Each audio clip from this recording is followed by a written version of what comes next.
Assalamualaikum guys. Ayun guys, samahan niyo akong i-update ko kayo sa pinagawa namin bahay. Medyo matagal-tagal na rin guys akong hindi nakapunta sa baryo gawa nung pinahinto din kasi itong paggawa ng bahay dahil walang titingin at saka hindi ko naman kayang pabalik-balik everyday para bigyan ng maghahatid ng pagkain sa mga panday. Kaya nag-decide yung asawa ko na mag-ano na lang sila, yung everyday na lang bibigyan sila ng para pagkain nila. So, ayan guys, ang dining room. So, marami siyang mga bricks at saka semento dahil sa labas guys, ninanakaw. Kaya yan nilagay lahat dyan. Yan naman guys ay yung powder room. So, ganun guys, mahirap talaga pag magpagawa ng bahay na walang nakatingin ba dahil yung asawa ko naman ay kailangan din naman niyang pumunta sa ibang bansa para doon naman ang source of income. So, paano naman maitutuloy kung walang source of income? So, ayan ang first room. Meron din siyang attached na toilet dyan. Inuna pa pala namin pinagawa itong second floor guys dahil dito muna kami titira kasi ayaw ng asawa ko kahit ako ayaw ko rin din tumira sa baba. Tapos, sa kabila naman guys, ito yung aming master bedroom. Yan, ito dyan sa kabila yung master bedroom. So, yan, meron siyang dyan, yung toilet dyan, may attached toilet din dyan. Then, sa kabila naman guys ay yung meron siyang maliit na balkonahe. Dyan kasi dyan sa balkonahe, dyan may nilalagay silang yung design dyan sa harap yan. Then, ito naman guys, dapat pahaba na yung balkonahe na yan. Gaya lang, sayang yung space. So, kaya pinalagyan siya ng division dahil yan ilalagay ang attached na wardrobe dyan. So, lumiliit na kasi yung bahay pagka maraming mga nilalagay. So, ayan yung ceiling niya na maayos na rin. Tapos, ito, paglabas, dyan meron siyang maliit na pathway.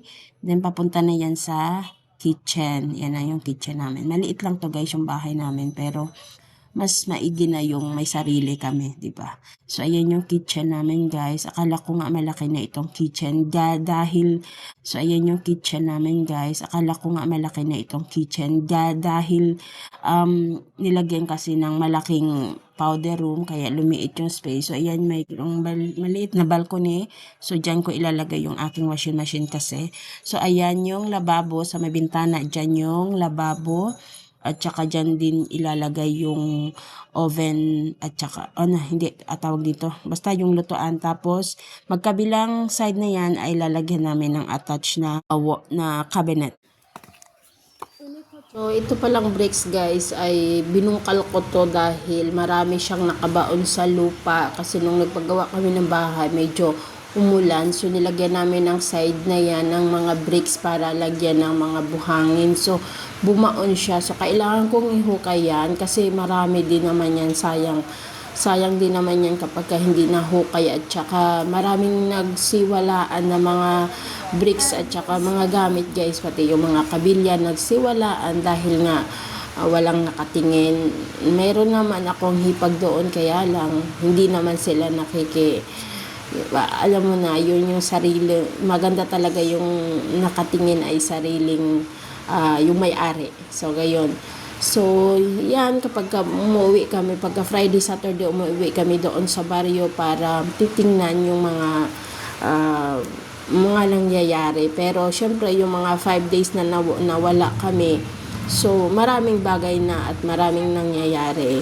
Dahil yung mga bata kasi nag-aaral dito sa bayan. So, everyday naman ang journey ko napaka layo din, mga 1 hour din ang biyahe balik, papunta, pabalik, 1 hour, 2 hours na rin.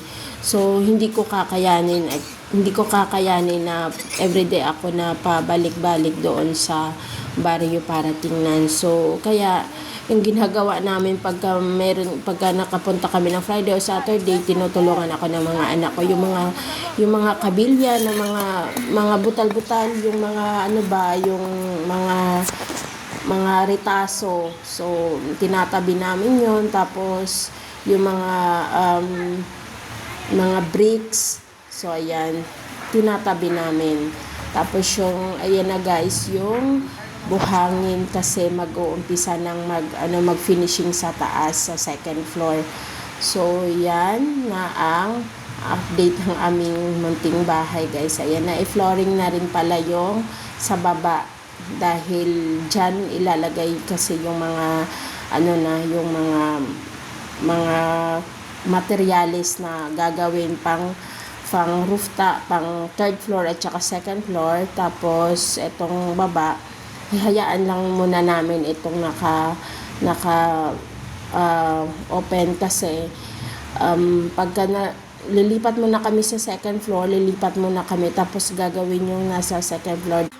So ito na pala guys yung nasa taas, nasa third floor. At saka yung attic niya na flooring na rin. Kasi dito ang plano namin dito sa rooftop guys ay gagawin namin garden. So maglalagay ako ng dyan, ng gagawa kami ng mini garden. So ayan, marami pang mga dapat na asikasuhin.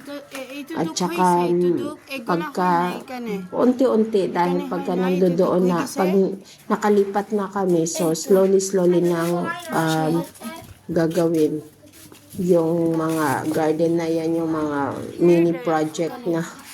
Ang importante talaga guys ay makalipat kami dahil kung ito tuloy-tuloy namin ang pagpapagawa na walang nakatingin, marami talaga guys na masasayang, maraming masisira at saka nasasayang ng mga bagay at saka mahal daw pa naman ngayon. Imagine nyo guys, yung brick na yan, dito kasi brick ang ginagamit. Doon sa atin kasi guys sa Pilipinas, di ba hollow blocks ang ginagamit. Ito naman guys ay brick, pati yung buhangin, yung parang buhangin, yung gravel sa atin guys. Ang ginagawa nila, yung brick na yan, yung ginagawa nilang yung dinudurog nila na parang na siya, gravel at saka sand, yun na rin ang ginagamit nila.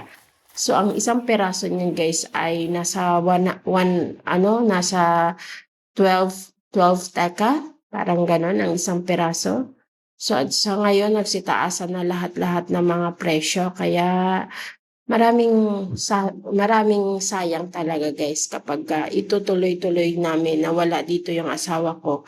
At saka gagawin naman yung mga electric at saka yung mga interior pag nandito na yung asawa ko, kasi hindi ko kakayanin guys, pati yung mga materialis na mga bibilin, wala akong alam niyan. At saka pagka mag-communicate sa kanila, mahirap makipag-communicate, mahirap at saka mahirap ding magtiwala sa tao na sila ang pabibilihin mo ng materialis. Kaya hirap talaga ako kasi sabi ko sa asawa ko, hindi ko kakayanin talaga. Kaya sabi ko siya na ang magtuloy-tuloy. So, ayan na nga guys.